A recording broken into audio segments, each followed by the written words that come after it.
और कंट्रोलर्स में मैं ऐड कर लेता हूँ manufacturer controller.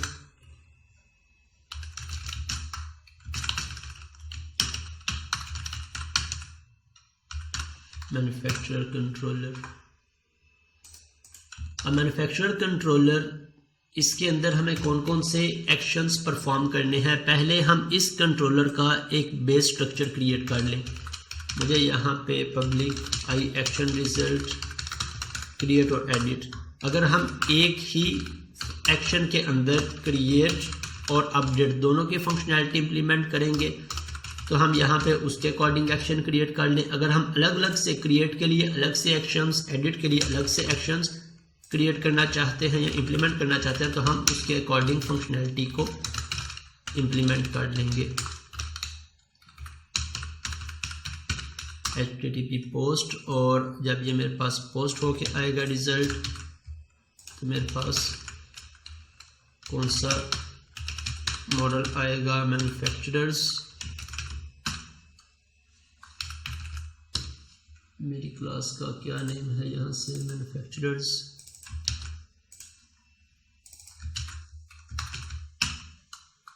Control dot model, और इस मॉडल पे हम अपना बेस स्ट्रक्चर ऐड कर लेते हैं। First of all try catch. अब एक्सेप्शन हैंडलिंग को इम्प्लीमेंट करने के हमारे पास काफ़ी सारे वेज हैं। फर्स्ट वे, हम ट्राई कैच को यूज़ कर लें। इस टाइप की, this type of exception handling is called exception handling, कि हम किसी पर्टिकुलर एक्शन पे एक्सेप्शन हैंडलिंग को ऐड कर रहे हैं। इसके अलावा हम कंट्रोलर बेस पे भी इम्प्लीमेंट कर सकते हैं, एप्लीकेशन लेवल पे भी इम्प्लीमेंट कर सकते हैं। अब यहाँ पे जितने भी हमारे रियल टाइम एप्लीकेशन पे जब हम इम्प्लीमेंट कर रहे होते हैं तो जो उनसी भी एक्सेप्शन आती है हम हर एक एक्सेप्शन को लॉग करवाते हैं। लॉग मीन्स अपने पास किसी नोटपैड फाइल में ऐड करवा दें जितने भी एक्सेप्शंस हों, या डेटाबेस में एक लॉग्स के नाम से टेबल्स क्रिएट कर लें जिसमें जितनी भी एक्सेप्शंस हों उन सभी एक्सेप्शंस को हम लॉग करवाते जाएं या ऐड करवाते जाएं। इसका फ़ायदा क्या होता है कि इन फ्यूचर अगर हमारी एप्लीकेशन में कोई बग्स आ रहे हैं तो यूज़र को टेक्निकल पॉइंट्स को एक्सप्लेन करना नहीं आता, क्योंकि इसमें किस चीज़ का एरर आ रहा है, कोई फील्ड प्रॉपर इम्प्लीमेंट नहीं हो रही, कोई फंक्शनैलिटी इम्प्लीमेंट नहीं हो रही, तो एंड यूज़र इतना टेक्निकल नहीं होता कि आपको टेक्निकल बेस के अंदर उसे एक्सप्लेन कर सके। सो इन लॉग्स का फ़ायदा ये होता है कि हम डेटाबेस में जाके देख लेते हैं कि एरर किस एक्शन में आया है, और जो एरर होगा हमारे पास वो भी हमने लॉग करवाया होगा, तो हम एरर को भी रीड करके इसे प्रॉपर फिक्स कर सकते हैं। अगर मेरे पास एक्सेप्शन एरर आए तो मैं इसे रीडायरेक्ट करवा देता हूँ टू एक्शन नेम ऑफ, कहाँ पे नेम हो जाए, इसी पेज पे रहे, क्रिएट और एडिट पे, और इसका मैं एम डेटा में इसका एरर मैसेज पास करवा देता हूँ, एरर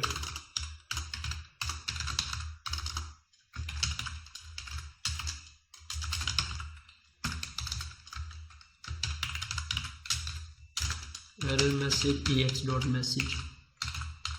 ओके, अब यहाँ पे हम क्या चेक कर लेंगे, फर्स्ट ऑफ ऑल हम मॉडल स्टेट को चेक कर लेंगे। Validation model state dot is valid, अगर तो वैलिड है तब क्या करो, अगर तो वैलिड नहीं है तब हम इसे वहीं पे रहने देंगे, एरर डिस्प्ले हो जाएगा हमारा।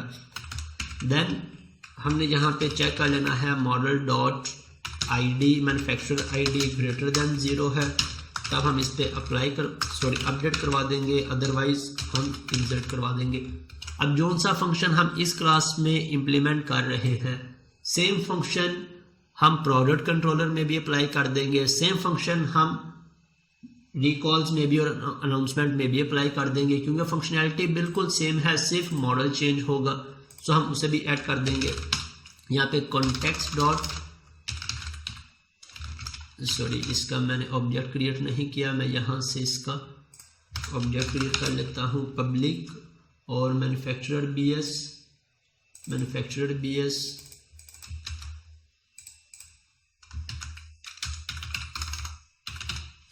और BJ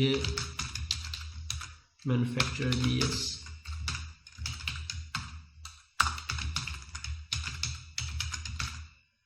सॉरी यहाँ पे नहीं, हमने इसके कंस्ट्रक्टर में इसे इंजेक्ट करवाना है। सो इसके कंस्ट्रक्टर में मैं इसे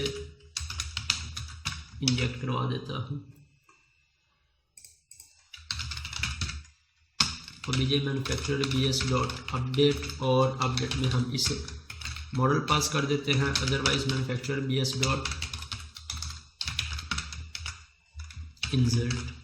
अब अगर तो इंसर्ट सक्सेसफुली हो गया है तो हम इससे रीडायरेक्ट करवा देते हैं। कहाँ पे, चाहे हम यहाँ पे इन दो इफ़ कंडीशन में रीडायरेक्ट करवा दें, या फिर इस इफ़ कंडीशन के बाहर हम इससे रीडायरेक्ट करवा दें। कहाँ पे, redirect to action name of, और इसे मैं इंडेक्स पे रीडायरेक्ट करवा देता हूँ कि अगर अपडेट सक्सेसफुली हो गया है या इंसर्ट हो गया है तो हमारे पास रीडायरेक्ट करवा दे। कहाँ पे, इस इंडेक्स में। इस इंडेक्स को हम बाइंड करवा लेंगे लिस्ट के साथ, और इसके अंदर हम लिस्ट को पास करवा देंगे। सो यहाँ से list obj manufacturer bs dot get all, और यहाँ पे मैं लिस्ट पास कर देता हूँ। ये हमारा पोस्ट का एक्शन कंप्लीट हो गया, लिस्ट कंप्लीट हो गई। और इसके बाद अब हम इस क्रिएट पे आ जाते हैं।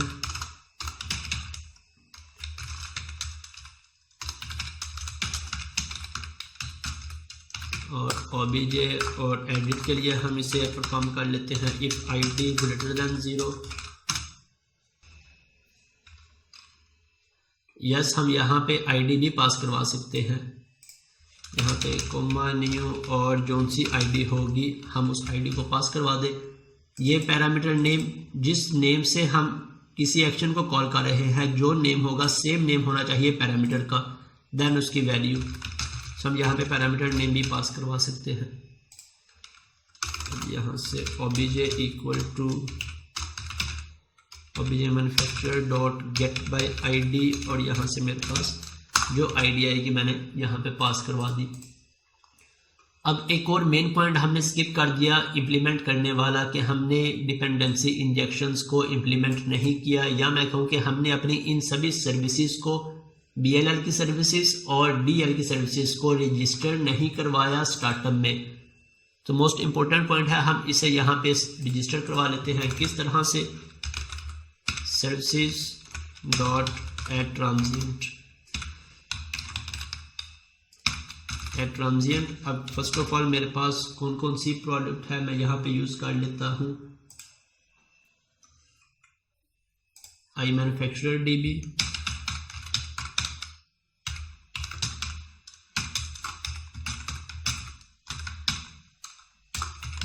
आई मैन्युफैक्चरर DB और मैन्युफैक्चरर DB। इसके बाद नेक्स्ट हमारे पास product DB,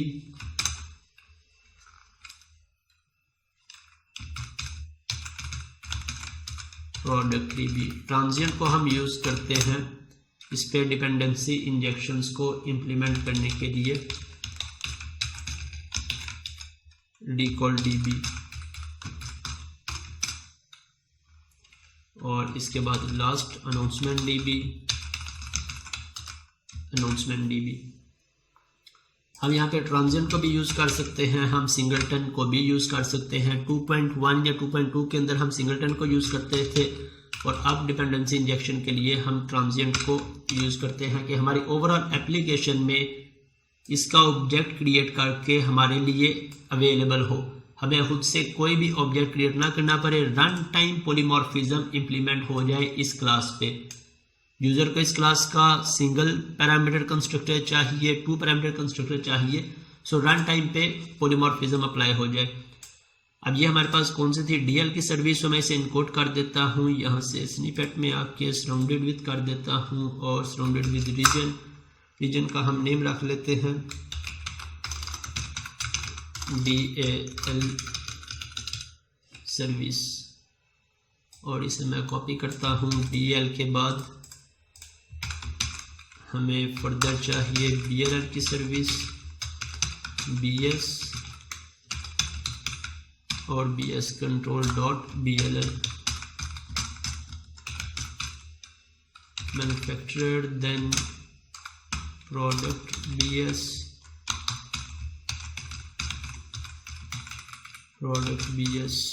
then recall bs और इसके बाद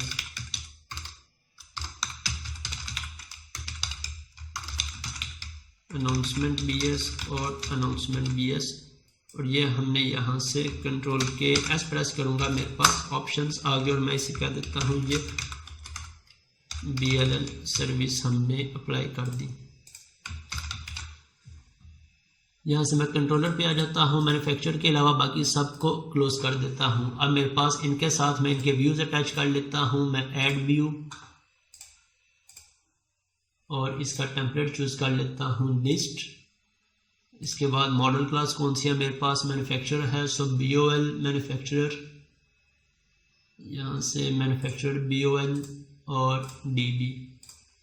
अब इसके साथ हम यहाँ से लिस्ट के लिए रीड कर लेते हैं। हम लिस्ट के लिए या टेबल के लिए हमारे पास कौन से टेबल्स हैं, ये हमारे पास टेबल टाइप्स हैं। डिफ़ॉल्ट कलर कौन सा होगा, column content colour, heading colour grey colour होगा, सॉरी एक्टिव कलर ग्रे होगा, देन डिफ़ॉल्ट कलर वाइट होगा। अगर हमें ऑरेंज कलर चाहिए तो हमें टेबल डैश प्राइमरी को यूज़ करना पड़ेगा, तब हमारे पास table dash hover then table active, इन क्लासेस को यूज़ करना पड़ेगा। हमें प्राइमरी कलर चाहिए तो table dash primary, secondary colour चाहिए टेबल डैश सेकेंडरी। सो इस तरह से हम इसे रीड करके अप्लाई कर सकते हैं। मेरे पास डिज़ाइन के पैकेज, ओके डिज़ाइन के पैकेज को हम ऐड कर लेते हैं। मीन्स यहाँ पे भी हमें एंट्री फ्रेमवर्क के पैकेजेस को ऐड करना पड़ेगा। तो मैं इन सभी पैकेजेस को 1 बाय 1 करके ऐड कर लेता हूँ।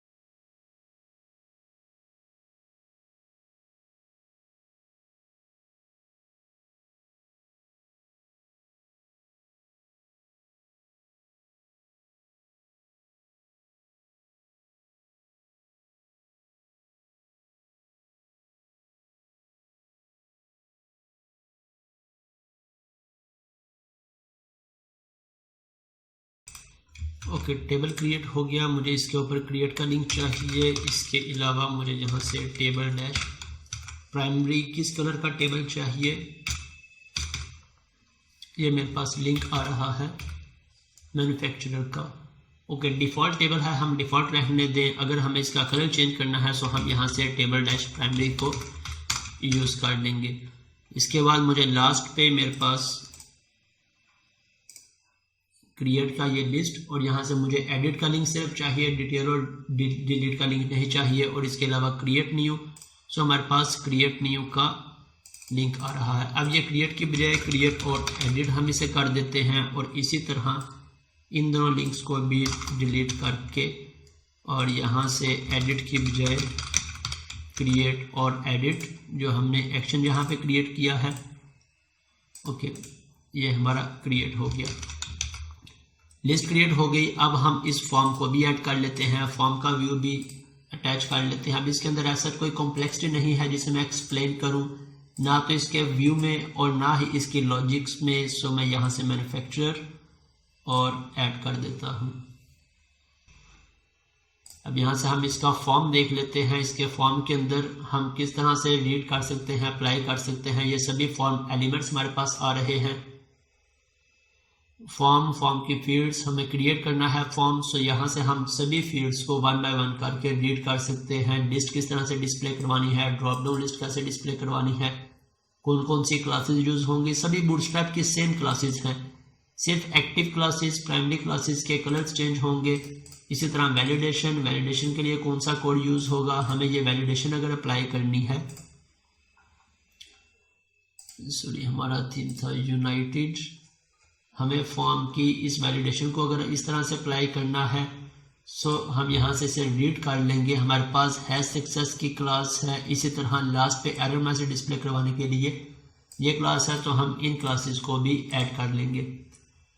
हमें चूज फाइल के लिए चाहिए, चूज फाइल का कोड हम रीड कर ले, मीन्स कंप्लीट डॉक्यूमेंटेशन अवेलेबल है।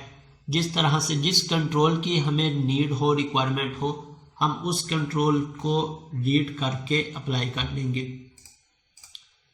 अब फॉर्म्स, इस फॉर्म में हमें कौन कौन से बटन डिस्प्ले करवाने हैं, एक स्टार्ट पे बैक का बटन और फिर एक सेव का।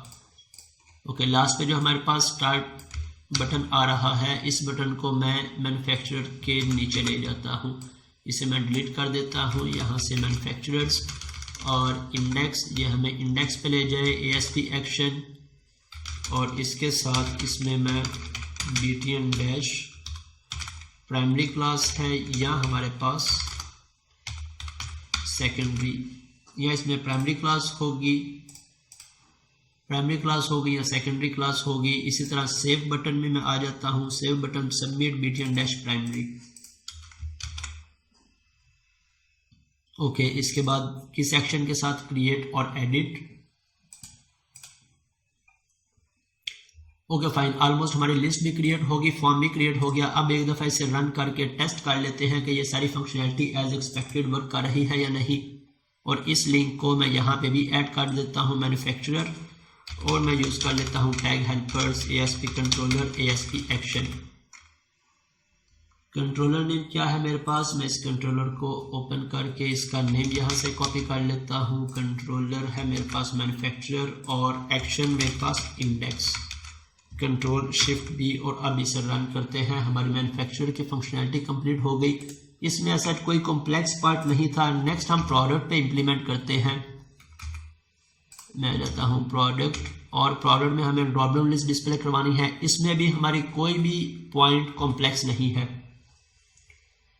अभी मेरे पास एरर किस चीज़ का आ गया है, some services are not able to constructed, unable to resolve service type. Okay, इसे हम 1 by 1 यहाँ से चेक कर लेते हैं। मैं यहाँ से आ जाऊँगा OBJBS, हमने डिपेंडेंसी इंजेक्शन इम्प्लीमेंट किया, मेरे पास प्रॉपर इम्प्लीमेंट हो गया गेट ऑल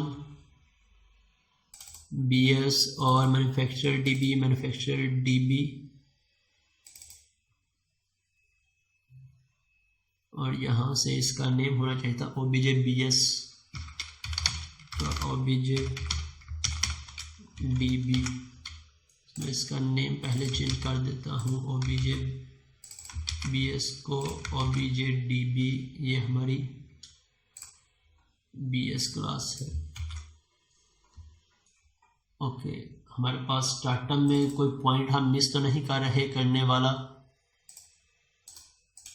मैन्युफैक्चरर, ट्रांजिएंट, और इसके अलावा ओके, हमने अब मेन एरर जो हमारे पास आ रहा है, हमने यहाँ पे DL की सर्विसेज पे डिपेंडेंसी इंजेक्शन इंप्लीमेंट किया, BLL पे किया, लेकिन हमने एक और क्लास पे भी इंप्लीमेंट करना होता है विच इज DB कॉन्टेक्स्ट। सो इस पे किस तरह से हम डिपेंडेंसी इंजेक्शन इंप्लीमेंट करते हैं। फर्स्ट मैं इसका कंस्ट्रक्टर क्रिएट कर लेता हूँ, कंस्ट्रक्टर, और इसमें DB कॉन्टेक्स्ट ऑप्शंस,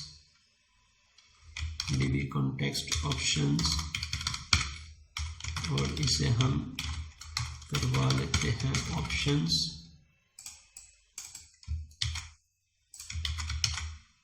ओके, हमारा कंस्ट्रक्टर क्रिएट हो गया। अब इसे भी स्टार्टअप में रजिस्टर करवा लेते हैं। स्टार्टअप में रिलेट कहाँ पे है, services dot add DB context, और ऐड DB कॉन्टेक्स्ट के बाद जो भी मेरे DB कॉन्टेक्स्ट का नेम है, मैं इस नेम को कॉपी करता हूँ और यहाँ पे आके पेस्ट कर देता हूँ, और साथ इसका रेफरेंस भी ऐड कर लेता हूँ। अब यहाँ से हम इसे डिलीट करवा लेते हैं, options dot use SQL server, और SQL सर्वर के आगे यहाँ से जो हमारा सारे का सारा कोड मैं कट कर लेता हूँ, और अब कनेक्शन स्ट्रिंग को मैं डायरेक्ट रीड करवा रहा हूँ।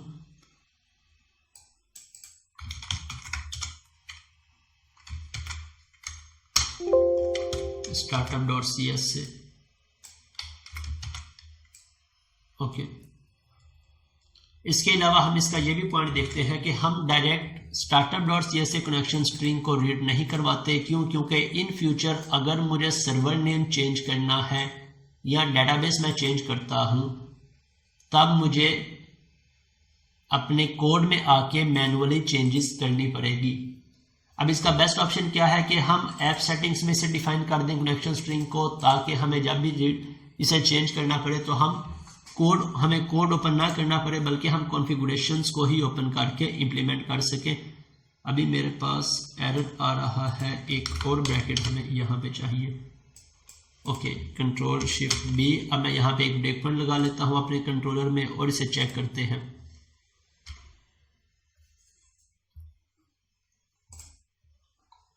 अभी मैक्सिमम हमें इस प्रोजेक्ट को इम्प्लीमेंट करते कितना टाइम हो गया है। लेट्स से 9 o'clock पे हमने स्टार्ट किया। मेरी स्पीड बहुत ज़्यादा फास्ट भी नहीं है, बहुत ज़्यादा स्लो भी नहीं है। अगर आपकी प्रैक्टिस है तो आपको पता है कि हम आसानी से इम्प्लीमेंट कर सकते हैं। मैं रहता हूँ मैन्युफैक्चरर और यहाँ से ब्रेक पॉइंट हिट हो गया, F10। ओके, मेरे पास लिस्ट 0 आ गई। मेरे पास जो एरर आ रहा था वो एरर रिजॉल्व हो गया और इसके साथ मेरे पास टेबल डिस्प्ले हो गया। मैं क्रिएट पे आ जाता हूँ और क्रिएट पे आने के बाद मैन्युफैक्चरर में भी मैं यहाँ से पीटर एड्रेस में ऐड कर लेता हूँ, ABC city Shanghai middle code. Okay, और सेव पे क्लिक किया। अगेन मेरा इंडेक्स हिट हो गया, मैं इसे कंटिन्यू कर देता हूँ।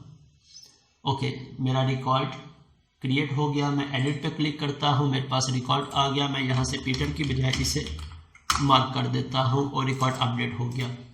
ओके फाइन, हमारी ये फंक्शनैलिटी इम्प्लीमेंट हो गई। अब नेक्स्ट हमारा क्या काम है? प्रोडक्ट्स का। सो मैं प्रोडक्ट्स में आ जाता हूँ और प्रोडक्ट्स का कंट्रोलर क्रिएट करके जल्दी से प्रोडक्ट्स की फंक्शनैलिटी को भी इम्प्लीमेंट कर लेता हूँ।